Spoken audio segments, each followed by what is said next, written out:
Welcome back to the weekly news roundup. These recorded live Fridays, 9 p.m. Eastern Standard Time, live streaming to YouTube, Odyssey, Rumble, Twitch, and DLive. You can catch the show live on any of those platforms or just watch these replay edits.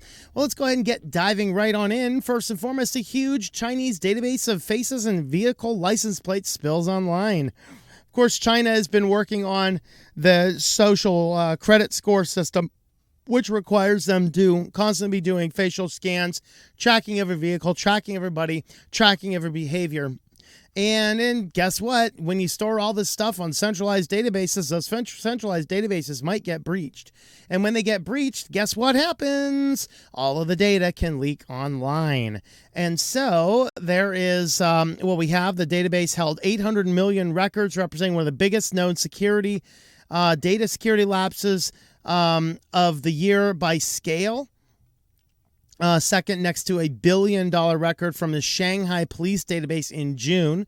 So likely inadvertently due to human error. I would not want to be a Chinese person caught doing this, because you will probably be gulagged and have all your kidneys sold out, and they'll basically be donating your organs while you're still alive. They'll keep you alive on dialysis after taking out both kidneys, take out one of the lungs, then the final day, while you're still alive, they'll take out the heart and the liver for the final transplants, because that's what the Chinese do to their dissidents.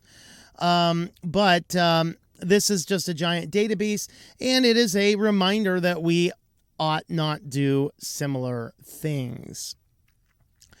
And I'm afraid critics of anti-cheating technology for students hit by lawsuits. We talked, was it last week or 2 weeks ago, about Columbus, Ohio judge ruled that the anti-cheating technology used by many universities is a violation of the Constitution. And so they can no longer use it in some schools in Ohio. And it's going to be a matter of time before that trickles on down. Well, the people who've been exposing the privacy snafus behind these guys, they are being silenced via lawsuits. So when people get in one case, it was somebody went into the professor end of the system, which is their training end, how it uses it, and they leaked a bunch. Basically, the company was so lame, they had a bunch of YouTube videos unlisted, and the people could just get in there. So he got these and he leaked the YouTube videos online. Well, moron, use a platform like Vimeo, where you can lock it to the platform so nobody can share it online. But that's what happens when these companies cut corners and the information leaked online. Is it a hack? No.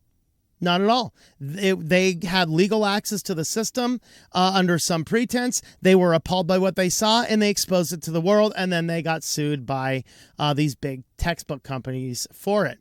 Of course, there's been some back and forth, but a lot of different lawsuits have come out about anybody even so much as talking about or challenging the anti-cheat software. So let me tell you, first and foremost, do not use anti-cheat software. If your school's like, you have to use the anti-cheat software, say no.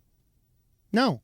And if you cannot provide me a way to take the test without it, then we're going to have to fight over the tuition dollars, because there's nothing in the tuition about having to pay or otherwise use or be provided a third-party privacy violating tool that at least one jurisdiction has ruled as unconstitutional. That now sets a legal precedent to fight back against it. But in reality, guys, don't go to college. Don't send your kids to college unless it's absolutely 100% required for what they go to, because you take your kids, you send them to college, they're going to come out completely confused. College makes you so stupid. These academic elites are so dumb, they don't even know what gender they are based on the materials that are in their pants. And that's what college does. You take a very brilliant kid, and then you completely screw them up, and then you convince them that everybody who is white is simply oppressing the whole world, and all sorts of other nonsense like that all comes from the college. Now, if you absolutely want to be a doctor, you absolutely want to be a lawyer, these are requirements to go, unfortunately. So go in those cases, spend as little time there as you possibly can, and just get out. All right, moving on. A new smartwatch can take the blood pressure. They say it behaves much like a blood pressure cup, so it will constantly be expanding and contrasting and taking all the measures. We have the systolic, the diastolic pressure, the pulse. All this stuff is here, all embedded in your smartwatch, so it can store all this data on databases and sell it, and then the watch company now has it. The most frightening thing, this is a Huawei watch. So Huawei's Watch D works and feels like a blood pressure cup.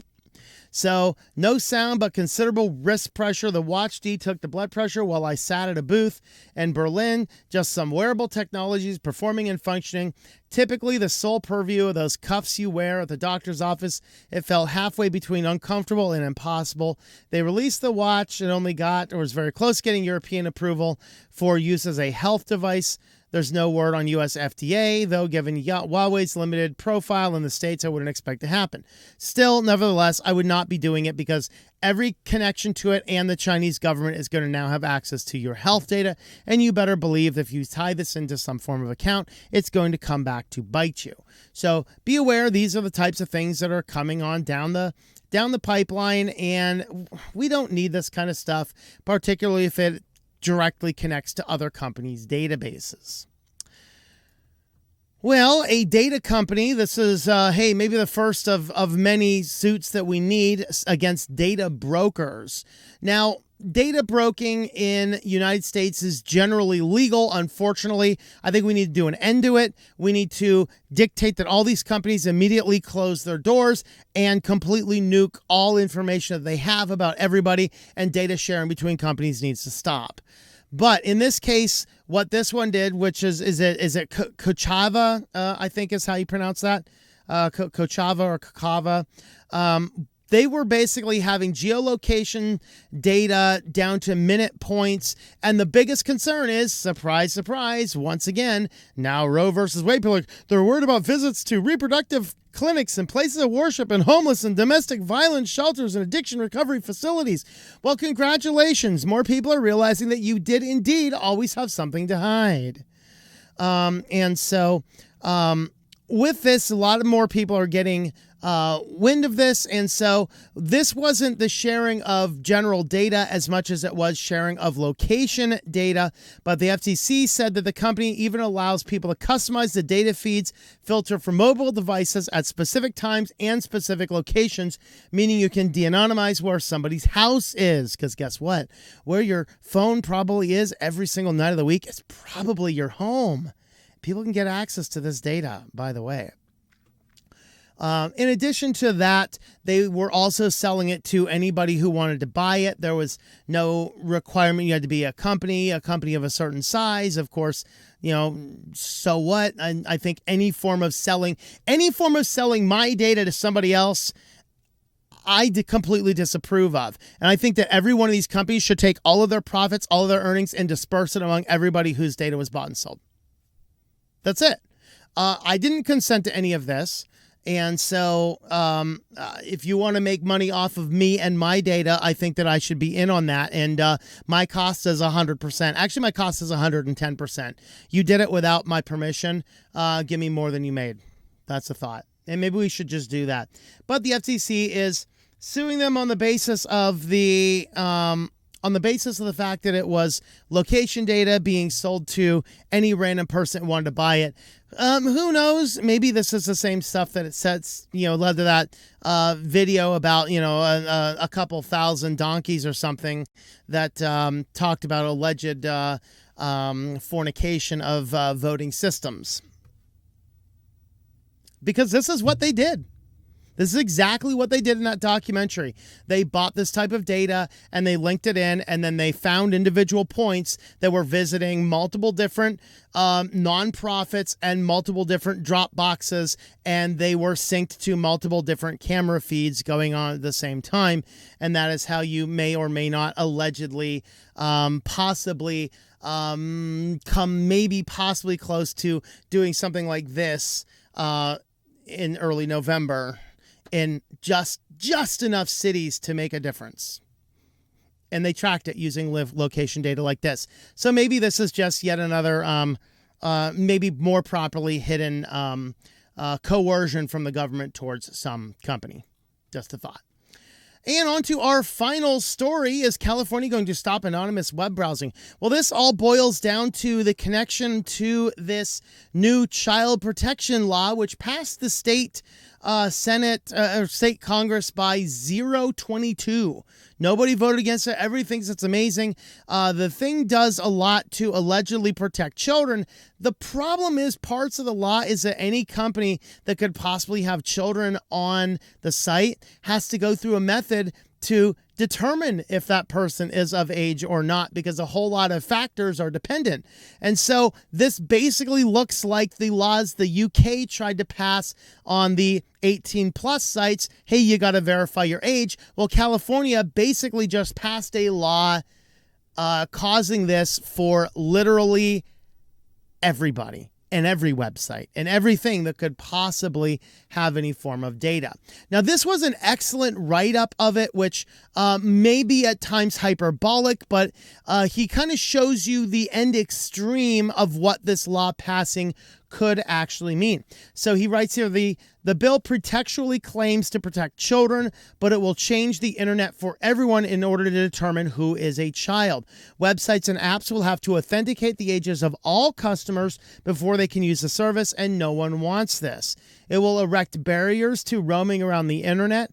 Bye-bye casual browsing. Due to the authentication, businesses will be forced to collect personal information they don't want to collect and customers don't want to give, and that data collection creates extra privacy and security risks for everyone. Asked the Chinese government. Furthermore, age authentication usually also requires identity authentication, and that will end anonymous and unattributed online activity. And for the people that are, well, you're always, nothing is anonymous on the web. You are 100% wrong, and I have debunked that so many times on this channel. You only de-anonymize yourself when you log into things and leave a trace that is definitively you. And if you don't use the internet in that way, yes, you can indeed browse the web anonymously. Second, if business treated all customers to the heightened obligations for children, it could still not comply with the bill because the bill is based on UK age-appropriate design code. European laws often aspirational and standards-based instead of rule-based because European regulators and regulated businesses engage in dialogues and regulators record good tries even if they aren't successful. I don't know why this GIF is in here about a truck rolling down. Maybe that's just, hey, that's what's going to happen. So what does the bill say? These are the things that are required. The bill will obligate regulated business to do data protection impact assessments for any features likely to be accessed by kids, which is all features, provide a report of the assessment to the CPPA, and update the DPIA at least every 2 years. All right. Establish the age of consumers with reasonable level of certainty, appropriate the risks that arise from data management practices. So this is the poison pill. This is what requires them to determine everybody's age. Who knows how they're going to do that? Clearview AI with facial recognition technology built in, or verifying with a credit card number, or, showing your photo ID, which I think, we need to pass laws in this country making it illegal to be forced to share your photo ID on the internet. Remember the time, I don't know if you're young, you don't. I remember the time the internet first came out. I lived my first 17 years without the internet. Okay. It only existed in weird niche places like university academics. And to all of you young kids, teenagers, maybe early 20s, no, really the internet was around since the 80s. Doop. Hey, I lived through the 80s, morons. No, it didn't. The internet was not even generally acceptable to the vast majority of people until the late 1990s. So yes, in the academic sense, between a few technical computer labs and a few universities, yes, the internet existed since the 80s, but it was not accessible to people in general until the late 90s. My school, which was one of the richest school districts in our county, actually, I think it was the richest school district in our county and the most up with the standards. We never got internet until, I don't think our general system got internet until 1996. And I never got internet at home until a dial-up until like 1998, maybe it was. And so that really is that was really the beginning of when it happened. And back then, all that whole rabbit trail, just to say, back then, never put your name on the internet. Everyone uses pseudonyms. You got to be really, really careful what you do. And now we don't think twice about, hey, look, it's my ID. Look at that. All right, dude in the tent that I don't know where you are in the world. Yep. Oh, you got everything? You got everything you need to steal my identity, right? All right, good deal. And then we wonder why identity theft is a problem. All right, moving on. Configure default settings to a high level of privacy protection. Whatever that means, it's not specifically meant. Basically, it says that Facebook has, highly private and everything's public. What it means is that in the law, if you have such a diverse thing, okay, then what happens is you have to have, for any kid, the highest level of privacy. So you force everything into total privacy unless they explicitly change it. Whereas everybody else, you can do everything public. Disclosures must be made concisely, prominently, using clear language suited to the age of children likely to access the service. Disclose privacy information, term of service, which is a bunch of nonsense. Disclosing privacy information is nothing. Provides an obvious signal if parents can monitor their kids' activities online. How does this intersect with COPA? There's questions about that. Enforce punish terms, policies, and communicated standards established by the business, including but not limited to privacy policies for those concerning children. Provide prominent, accessible, and responsive tools to help children, where applicable, their parents or guardians exercise their privacy rights and report concerns. And then it also obligates other businesses to do a few other things. You can read through the article and all the rest of the bullet points here. That key point is this bullet point up here, that it requires the site and the service to identify who is an adult and who is a child. And that is the big questionable part. Well, if you'd like to help support the channel, we do have affiliates today. We are highlighting A2 Hosting. If you need a website, use my affiliate link there. That'll save you some money and will help the channel out. tlm.li/A2H to take advantage of the services at A2 Hosting. Now, guys, let's head on over to security news. First up in security, we talked about the LastPass breach last week, but it turns out a little bit more information came out, like the source code. This is bad because it will allow them to reverse engineer ways to get in. So all those passwords and that master password figured out, yeah, it's very possible the hackers now have a means to get to that. So if you are using LastPass, my recommendation is to delete all this stuff effective immediately. Tell them, formally request them to delete all archives and backups that might have it because you're worried about it, and switch to something like KeePass XC or Bitwarden or something that's not LastPass or these big proprietary platforms, because of course in the breach, the passwords that they got, or did this one they get passwords?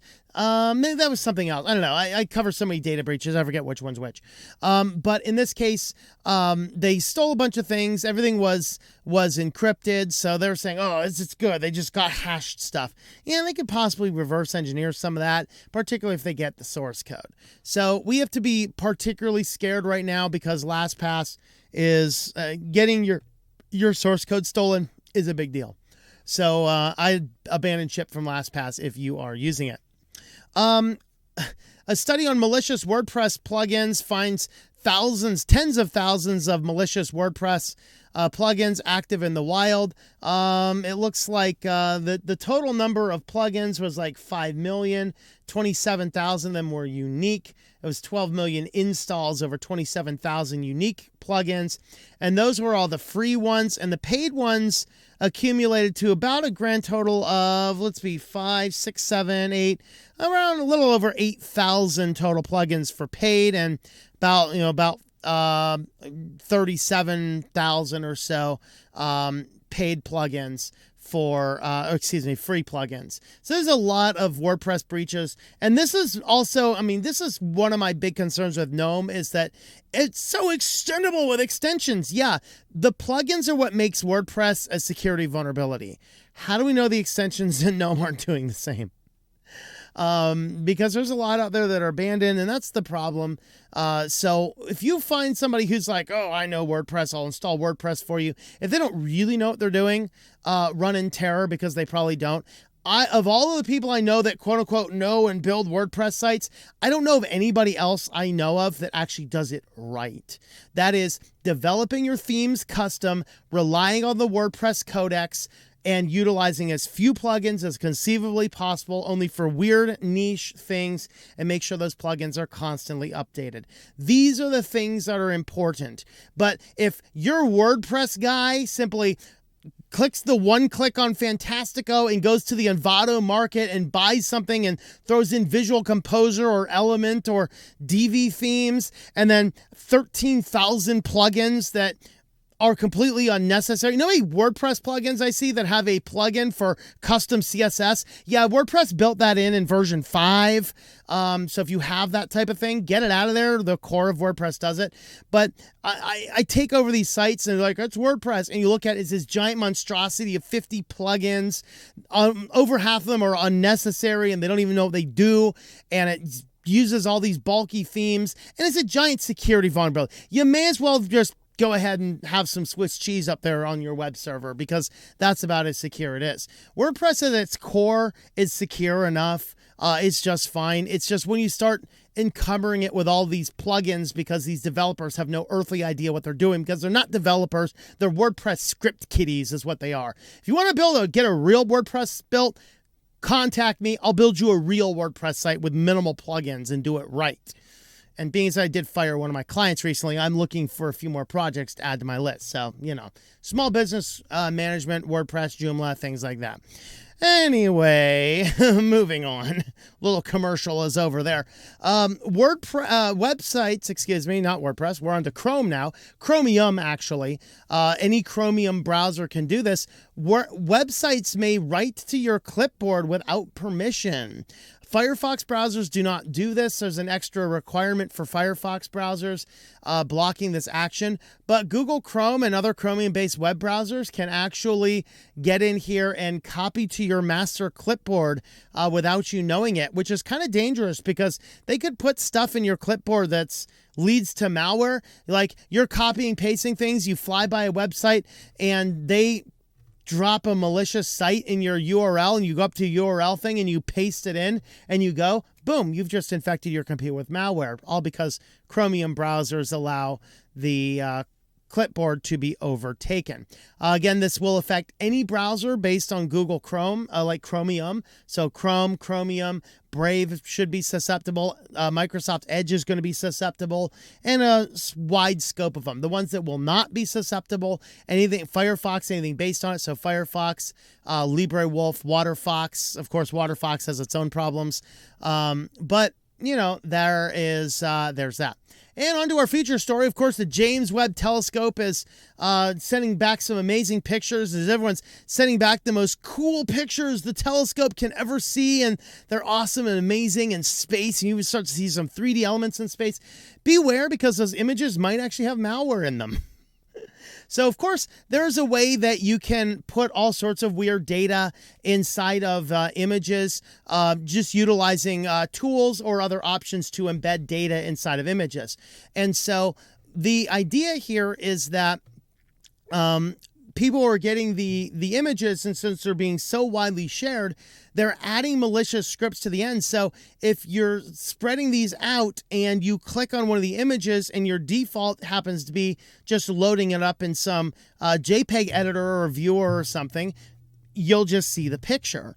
But if you allow it to execute as a program, it's going to unload a payload of malware against your system. Malwarebytes is scanning for this now. Presumably some other ones are as well, but the code is going to download and install several different so msdll update.exe, that sounds legit, and a few other things, all embedded inside of the James Webb Telescope images. So be careful if someone's sending you James Webb Telescope images over email. They might be full of malware. So be aware of that. Well, if you'd like to help support the channel, we do have a Subscribestar page, subscribestar.com/switchedtolinux.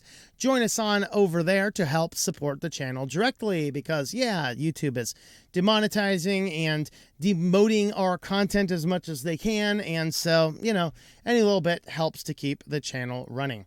With that, guys, thanks for watching, and I hope that you enjoy switching to Linux. Thank you for watching this video from Switched to Linux. This channel would not be possible without the backing of the program supporters scrolling on the screen now. You can be a supporter at Patreon at patreon.com/TOMM or at thinklifemedia.com. I also want to thank the open source community who creates such excellent software that makes producing this show possible. Please remember to support your software communities. Thank you, and I hope that you enjoy switching to Linux.